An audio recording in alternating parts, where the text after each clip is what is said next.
Boa noite, gente, tudo bem? Boa noite, um prazer estar aqui. Obrigado, Ed, pelo convite, obrigado, Ana Lúcia. É um prazer muito grande estar aqui com vocês. Obrigado pela presença de todo mundo, tá legal. Vou falar de um tema muito importante. O tema da minha palestra, eu vou falar para vocês sobre felicidade e que felicidade dá lucro. Tradicionalmente, o tema felicidade nunca teve nenhuma conjunção com negócios, né? As pessoas sempre entenderam que felicidade não rima com negócios, esquecendo que felicidade rima com lucratividade, que felicidade rima com sustentabilidade. E é um pouco disso que eu vou tratar para vocês, até porque a gente vive num mundo completamente diferente do que a gente tinha há um tempo atrás. Antes disso, um pouco de merchan, aqui minha página, para quem quiser, alexandrecorrealima.com.br. Aqui tem quem quiser me hashtaguear, sempre eu mostro minhas fotos para minha mãe. Assim como o Marcelo, eu era funcionário de um banco estatal, pedi demissão também, né? E todo mundo fala, você é louco, saiu de um banco público, concursado, né? Minha mãe não falou que eu era louco, porque ela já conhecia bem o filho que ela tinha, né? Então minha mãe não me taxou disso, né? Tem a minha fanpage também. Enfim, que dia que é hoje? Quem sabe aqui que dia que é hoje? Levanta a mão.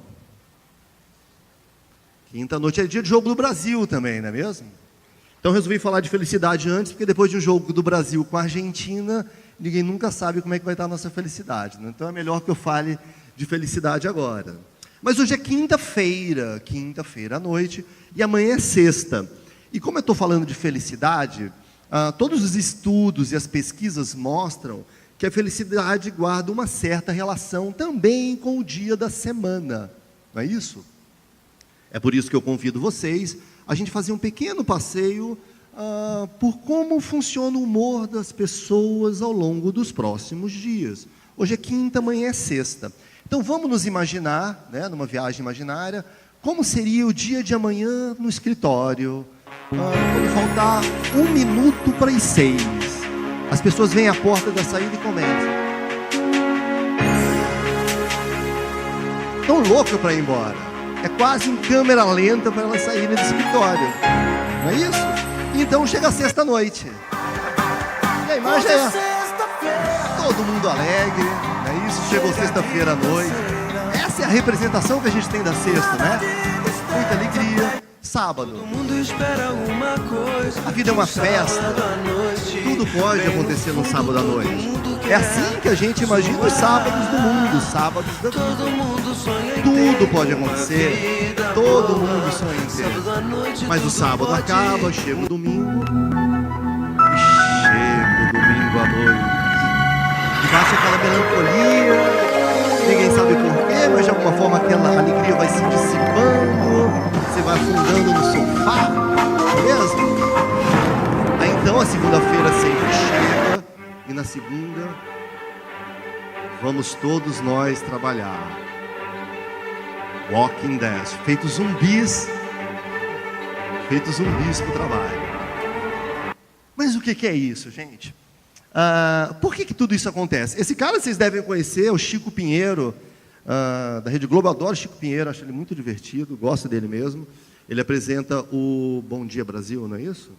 Eu tenho um amigo, não é amigo do Marcelo, ele fala, Alexandre, você não acha que o Chico Pinheiro fuma maconha antes do Bom Dia Brasil? Eu falo, não, cara, imagina, 5 horas da manhã ele deve estar no jogo, fuma maconha. Já repararam que segunda ele fala, ânimo, que hoje é segunda-feira. Ele não fala, e na sexta ele fala, aproveite, hoje é sexta-feira. Ou seja, até ele reconhece isso, a diferença da segunda e da sexta. Mas por que a gente tem isso? Isso tem a ver mesmo, taxa de felicidade por dia da semana? Sim, tem um estudo nos Estados Unidos, o Gallup fez uma entrevista com 175 mil americanos. Ele entrevistou milhares de americanos todos os dias do ano. Tá? Então ele chegava no dia 2 de janeiro e perguntava, como é que foi seu dia ontem, 1 de janeiro? Depois ele chegava 3 de janeiro, como é que foi seu dia ontem, 2 de janeiro? Então ele mapeou e perguntou como as pessoas estavam se sentindo no dia anterior, ao longo de 365 dias do ano. E o resultado foi esse.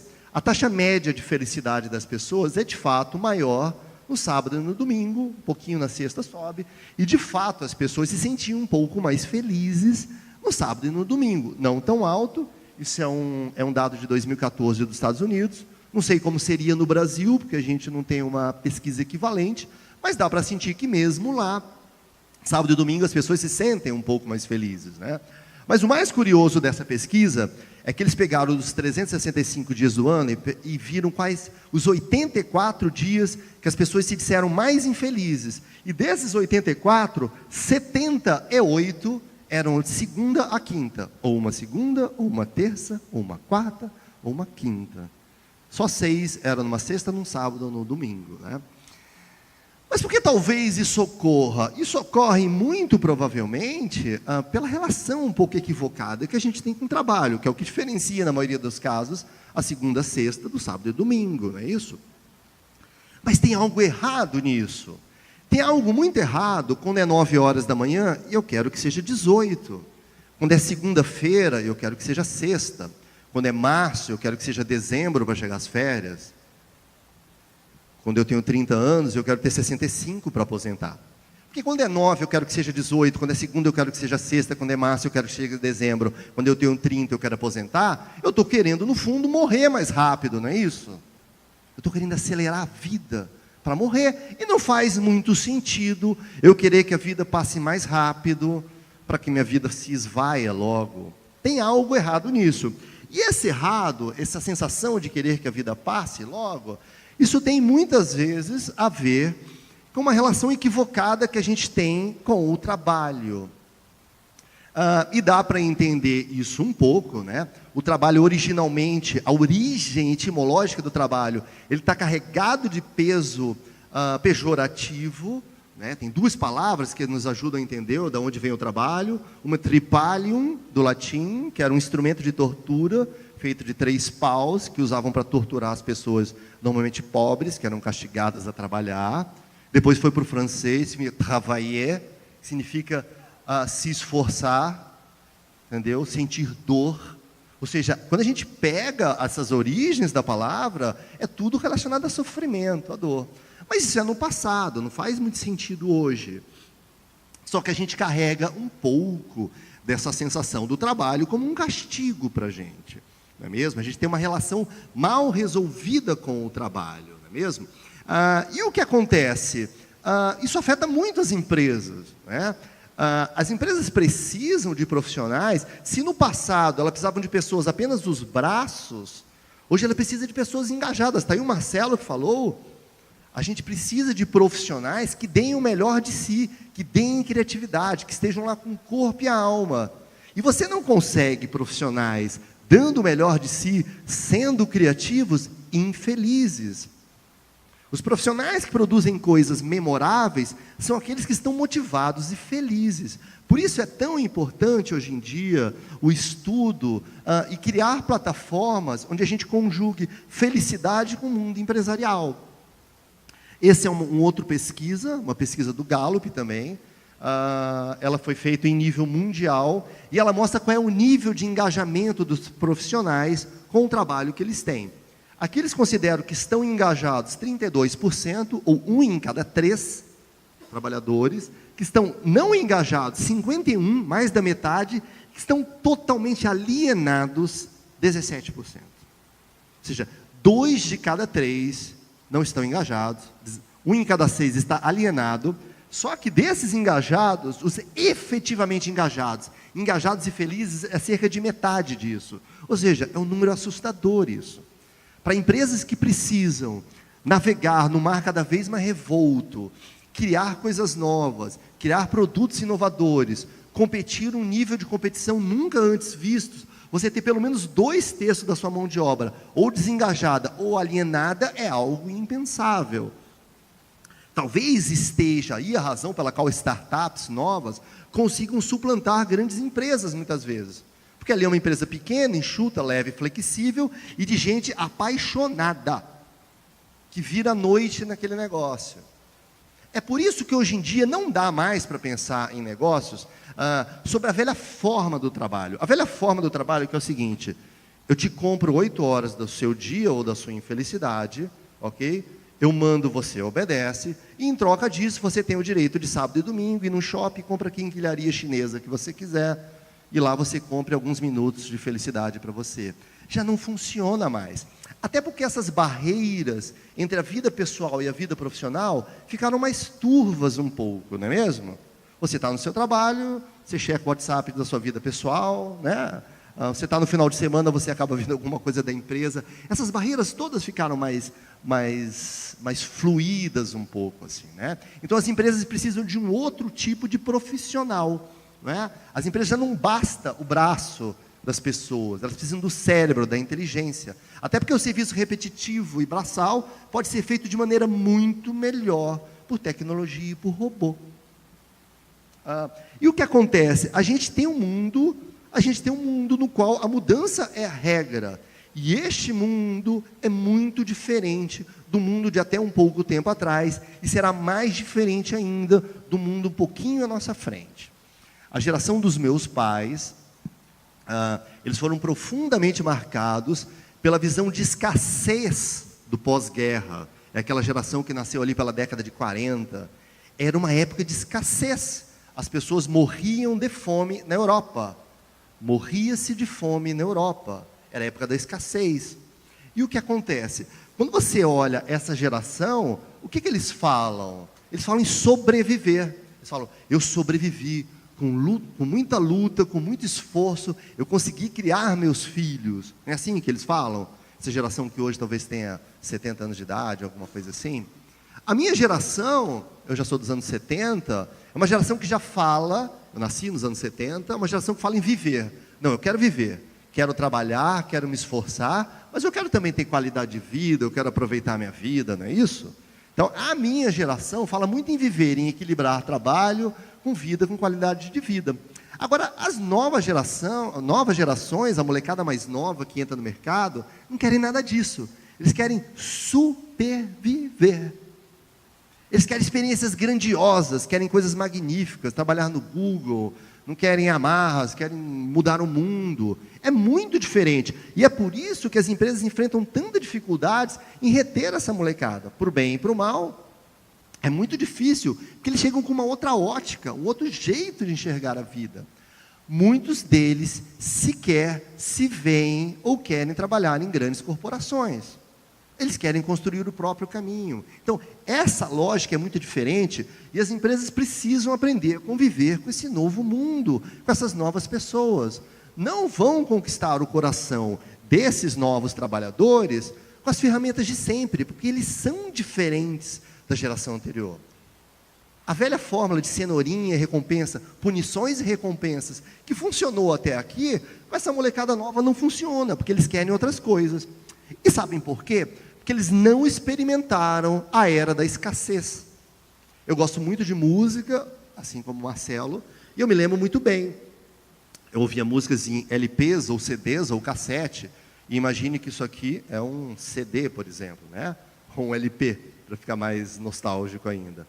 Ou este LP estava comigo, ou esse LP estava na casa do meu amigo. Não tinha como esse LP, esse bem físico, estar simultaneamente na casa de mais ninguém. Hoje em dia isso virou o quê? Um MP3, um torrent. E o pessoal troca por e-mail, compartilha na rede. Esse LP pode estar simultaneamente de graça na casa de todo mundo. Concordo? O livro virou um PDF que pode estar na mão de todo mundo ao mesmo tempo. Então não há mais essa noção da escassez. É um outro tipo de mundo, é um outro tipo de lógica, é uma outra forma de enxergar o mundo, e as empresas precisam lidar. Ou seja, não basta dar salário para as pessoas mais. As pessoas já perceberam que, tirando as exceções de praxe, elas não vão morrer de fome. Elas querem algo mais do que salário no final do mês. Isso muda e inverte por completo o modo como as empresas vão conseguir reter e motivar as pessoas.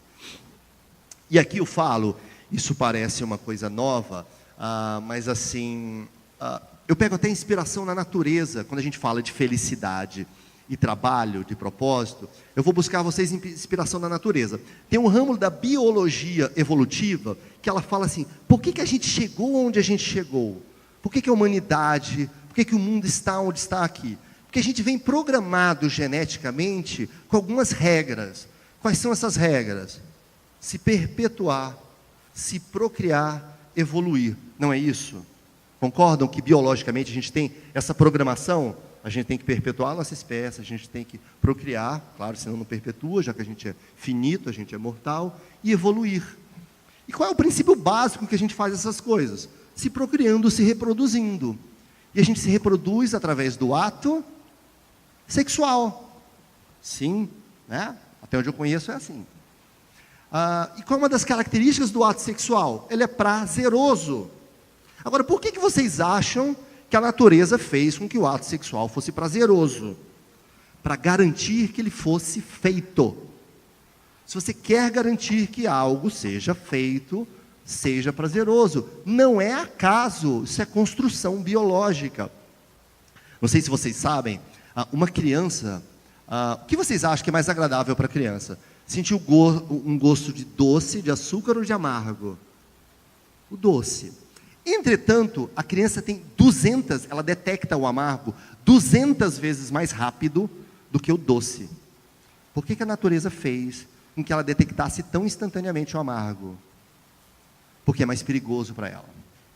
Por que a natureza construiu assim? Isso é construção genética, para protegê-la do perigo, detecte o amargo logo, que é onde poderiam ter algum alimento venenoso. E o doce não. E por que ela fez que o ato sexual fosse prazeroso?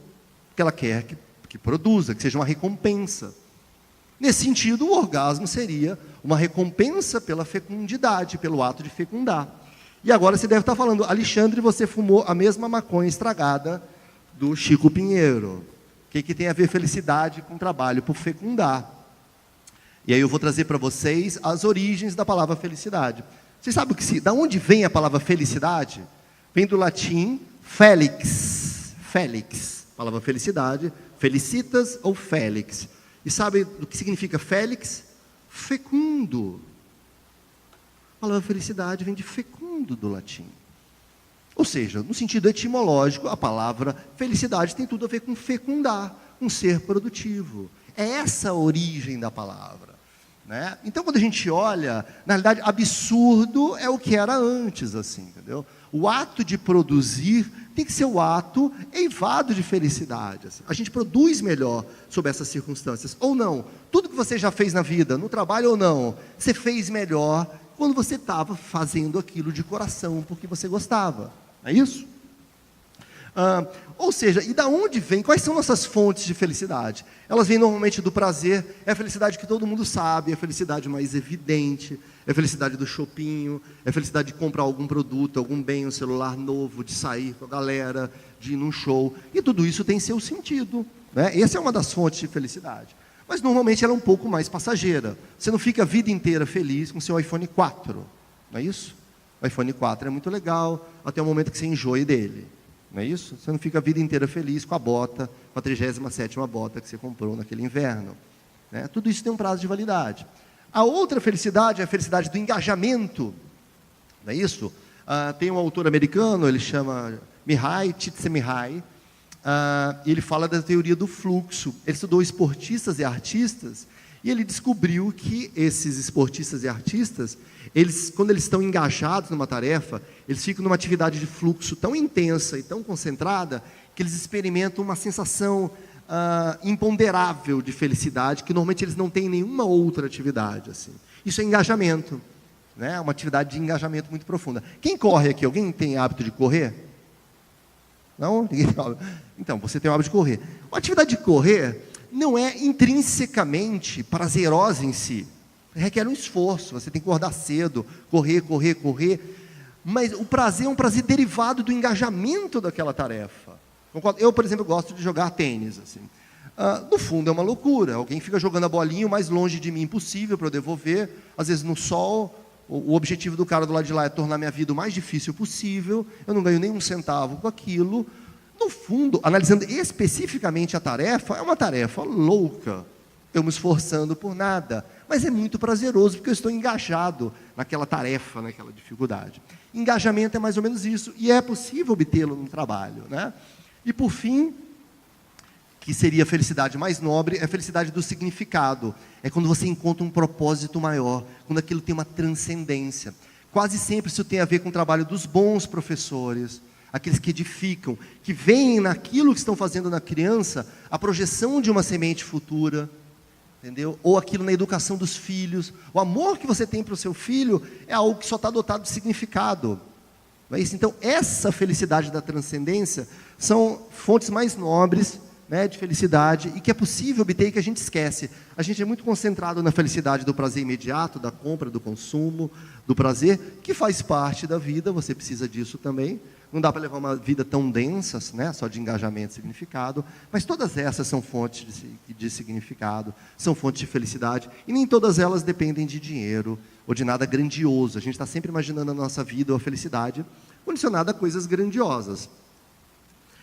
E aí todo mundo me faz a pergunta, né? E dinheiro e felicidade? Dinheiro traz felicidade? Dinheiro tem a ver com felicidade?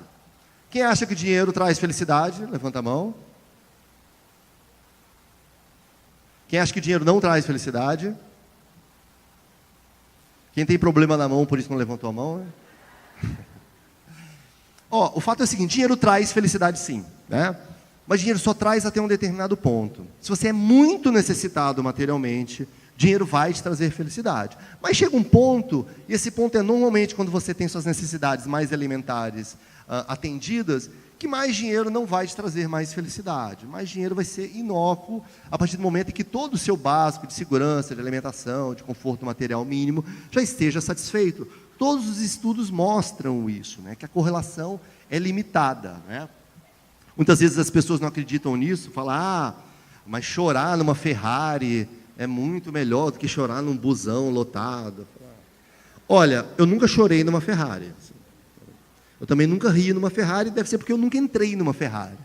Né? Mas eu posso dizer que isso não tem nada a ver. Assim, né? Tem um limite pelo qual o dinheiro pode fazer alguma coisa para você. E sabe por quê? Darwin falou, né, da teoria da evolução, e ela diz que a gente não chegou até aqui porque nós somos uma espécie mais forte, mas sim porque nós somos mais adaptáveis. E essa válvula evolutiva faz isso daí. A gente rapidamente se adapta a um novo patamar. Então a felicidade é assim, com dinheiro. Você tem um salário de 5 mil reais hoje. Muda você para 10 mil, você fica feliz, mas depois você se acostuma com os 10 mil e você não fica mais feliz que ontem. A gente está sempre se comparando com um referencial imediato. A felicidade ela funciona muito por contraste. Então não tem um patamar de dinheiro, você se acostuma com aquilo, se acostuma inclusive com o que é ruim. Tem um estudo nos Estados Unidos que fez o seguinte, ele pegou pessoas que ganharam na loteria e pessoas que ficaram paraplégicas. E eles mostram que essas pessoas que ganharam na loteria, depois de um ano, elas retornam ao patamar de felicidade que elas tinham antes de ganhar. Por quê? Porque elas se acostumaram com a vida de rico. E as pessoas que ficaram paraplégicas, depois de um ano, elas retornam ao patamar de felicidade de antes, porque elas se adaptaram à vida de limitações que mesmo a paraplegia pode trazer. Ou seja, nós somos seres adaptáveis, né? Então, essa ilusão que o dinheiro vai me fazer feliz perpetuamente, é só uma ilusão, isso não existe, porque nós somos seres ou insatisfeitos ou adaptáveis. E o que acontece? As pessoas, todo mundo sabe dos reinos, mineral, vegetal, animal. É muito engraçado, porque quando você fala em ganhar na loteria, as pessoas começam a falar, você quer ganhar na loteria para quê? Falar, eu sairia do meu trabalho. Legal. O que mais você faria? Contrataria um monte de empregado para não fazer nada. O que mais você faria? Eu iria para a praia, pegaria uma esteira e ficaria lá sem fazer nada. Né? E aí você vê que ela quer ficar milionária para voltar ao reino mineral. Qual o sentido disso? As pessoas que têm muito dinheiro, até os milionários, eles trabalham, porque trabalho traz um sentido de propósito. Não faz sentido você não fazer nada a vida toda. Mas, de novo, isso é a relação mal explicada e mal entendida que a gente tem com o próprio trabalho. Não faz nenhum sentido a gente querer ficar milionário para não fazer nada a vida toda. Isso seria de uma inutilidade desconcertante, e a gente não nasceu para ser inútil. A gente chegou até aqui pela força do trabalho. Vocês estão aqui, apenas aqui, porque tem um monte de gente trabalhando ao redor. Vocês sairão aqui e tem gente trabalhando por vocês. A gente está vivendo mais a humanidade porque um monte de gente ficou trabalhando, pesquisando cura para doenças, novos remédios. Então, é esse trabalho de formiga constante que faz a vida ser melhor, mais longeva, e o mundo vai melhorando. E aí, o que a gente traz de novo? Eu resgato de novo todas aquelas palavras que eu trouxe. Você lembra que eu falei que felicidade vem do latim Félix? Mas de onde que veio Félix? Félix veio de uma palavra mais antiga ainda, que vem do grego, de um verbo grego, chamava fio. Fio. Então, felicidade vem de Félix. E Félix vem de fio. E fio significa produzir. Então, no fundo, são conceitos totalmente relacionados. Lá atrás, os gregos diziam que produzir vem do fio. Depois, os latinos falam, não, produzir, aquele que é capaz de produzir, que é fecundo, essa pessoa é feliz, né? Porque ele é produtivo, ele é fecundo. E hoje em dia a gente vê felicidade e esquece. Ou seja, a felicidade não está com o ato de você não fazer nada, está no ato de você ser produtivo. Os gregos, os antigos, achavam que uma pessoa afortunada era aquela que era capaz de produzir coisas. E a gente acha que hoje ser afortunado é não fazer nada feito pedra. Não faz sentido. Então, nesse sentido, a gente precisa repensar a relação do trabalho. As empresas precisam repensar a relação que elas têm com os funcionários dela. As pessoas não estão ali mais só para receber algum salário, é para receber salário também, mas não apenas isso.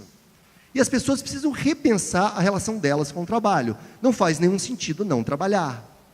Não faz sentido como sociedade. Filosoficamente não faz sentido. É errado, eticamente, você pensar que você possa passar a vida sem trabalhar e um monte de gente estará trabalhando ao seu dispor, recolhendo seu lixo, pesquisando cura para doenças para você, produzindo material para colocar no YouTube para você, produzindo material da Netflix para você e mantendo o seu sinal de celular.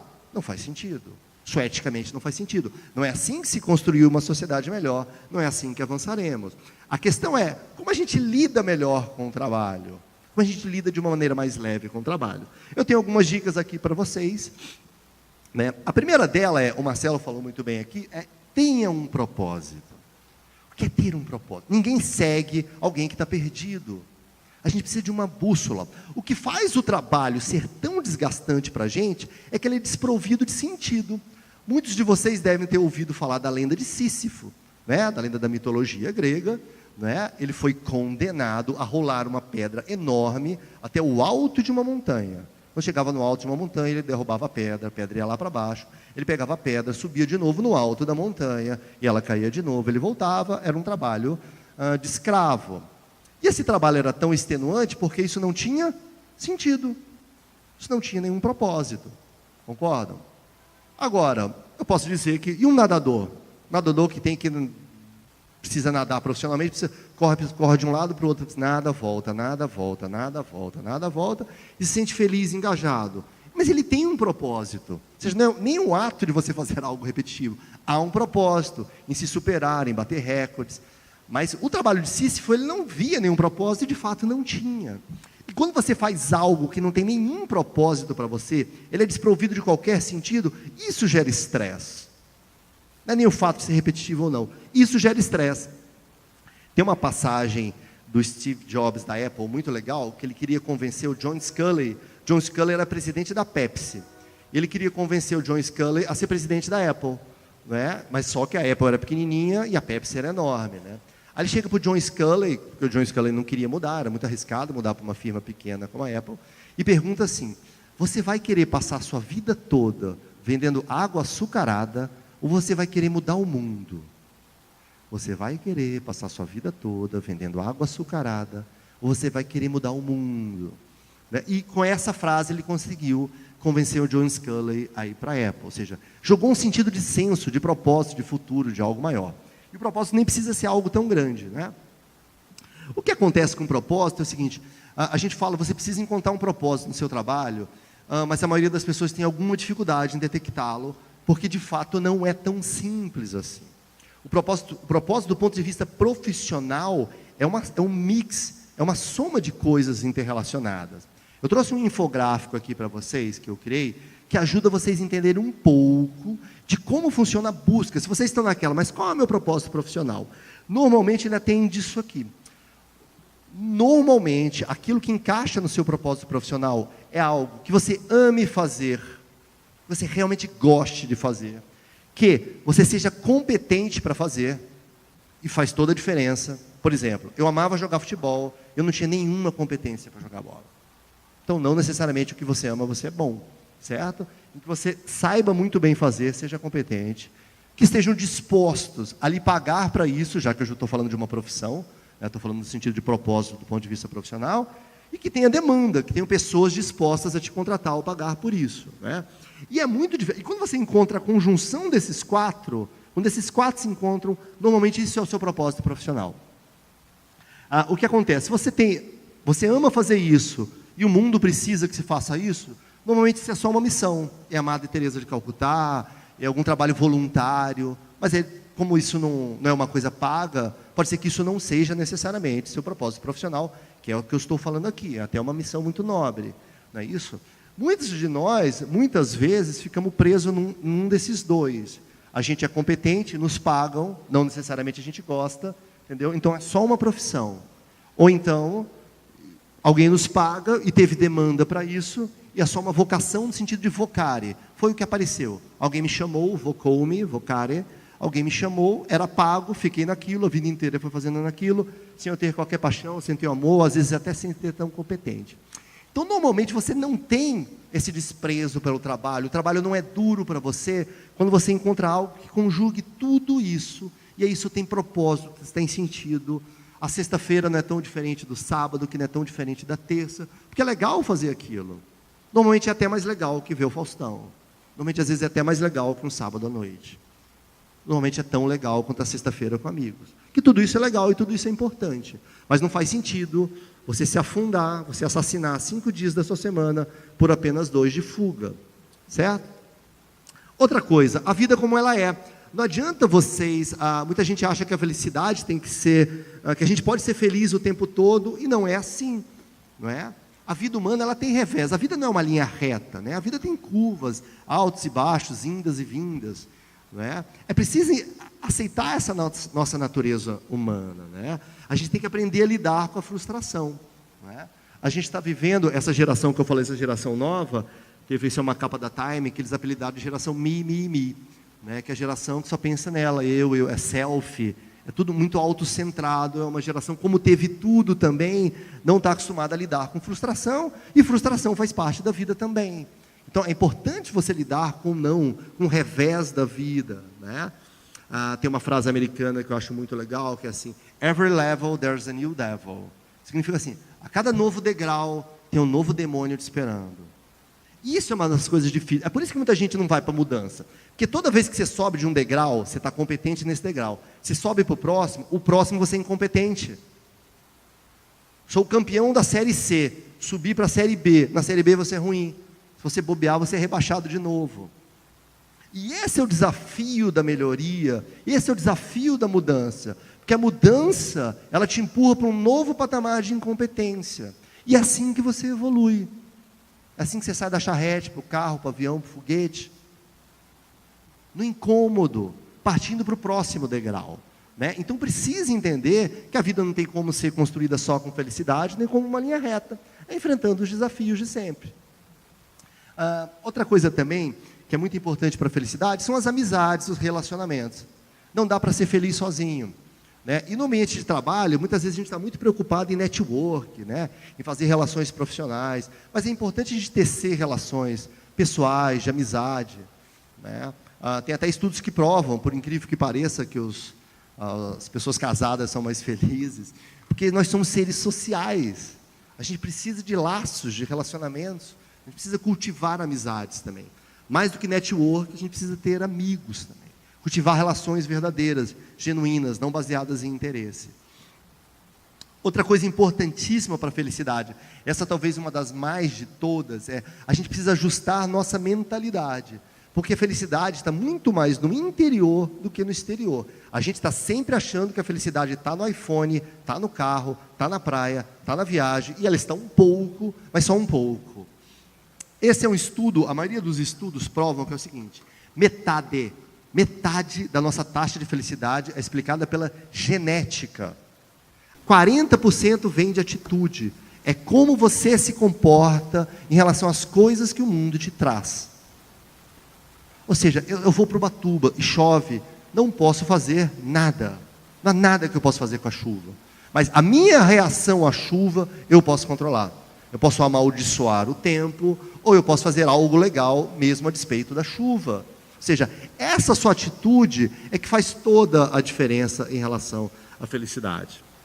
Você não pode controlar o que o mundo te traz, mas você pode controlar como você reage ao que o mundo te traz. Eu acho que essa é uma das grandes sacadas para ser feliz na vida e no trabalho, não é isso? Ou vocês acham que o trabalho não vai te trazer nenhum desprazer ou nenhum revés? É claro que o trabalho traz, o trabalho assim como a vida. Não é?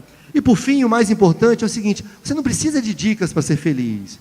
Não existe regrinha para ser feliz. Cada um sabe o seu jeito próprio. Aliás, se você precisar de regras para ser feliz, muito provavelmente é porque você está longe de ser feliz. Normalmente a gente encontra felicidade na casualidade, né? A gente não precisa de regras, de formatos, de pílulas para ser feliz. Felicidade é algo que a gente já nasce com uma capacidade inata de cada um de nós. Normalmente, quando a gente tem uma vida alinhada aos nossos valores, aos nossos princípios, e a gente segue uma bússola que tem todo sentido para a gente. Tem uma frase muito legal do Carlos Drummond, que é: ser feliz sem motivo é a mais autêntica forma de felicidade. Certo? E por fim é o seguinte, é o poder da escolha. Você é o presidente da sua própria vida. A gente vive agindo como se fosse estagiário da própria vida.